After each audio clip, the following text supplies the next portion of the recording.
matériel d'écrire d'Alcide, il tenait dans une boîte à biscuits.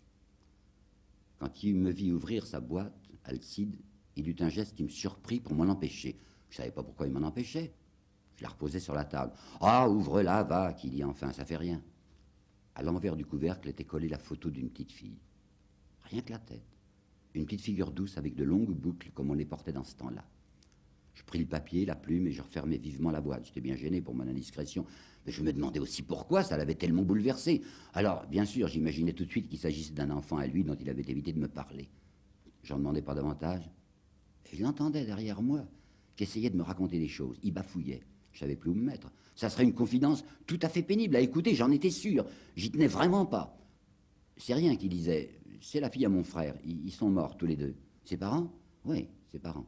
Alors qui c'est qui l'élève maintenant? Ta mère? Je lui ai demandé comme ça pour manifester de l'intérêt. Ma mère, je l'ai plus non plus. Ben qui alors? Moi. Il ricanait, Alcide, cramoisi. Comme s'il venait d'avouer quelque chose de pas convenable du tout. C'est-à-dire, je vais t'expliquer, qu'il disait, je la fais élever chez les sœurs, à Bordeaux. Mais pas des sœurs pour les pauvres, hein, tu me comprends, hein, c'est chez des sœurs bien. Je veux que rien ne lui manque. Ginette, qu'elle s'appelle. C'est une gentille petite. Elle m'écrit, elle fait des progrès. Sinon, tu sais, les pensions comme ça, c'est cher. Surtout qu'elle a maintenant 10 ans, je voudrais qu'elle apprenne le piano en même temps. Qu'est-ce que t'en dis, toi, du piano? C'est bien, hein, pour les filles. Tu crois pas? Et l'anglais? C'est utile, l'anglais aussi. Tu sais l'anglais, toi? Je me mis à le regarder de plus près, Alcide. Comme il avait dû en faire des économies sur sa solde, sur ses primes, sur son minuscule commerce clandestin, pendant des mois et des années dans cet infernal topo. J'osais plus lui parler.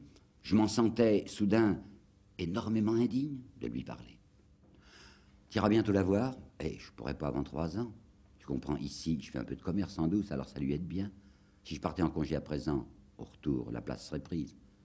Ainsi Alcide demandait-il à redoubler son séjour dans cet enfer. Ce qui m'ennuie, disait-il, c'est qu'elle a personne là-bas pour les vacances.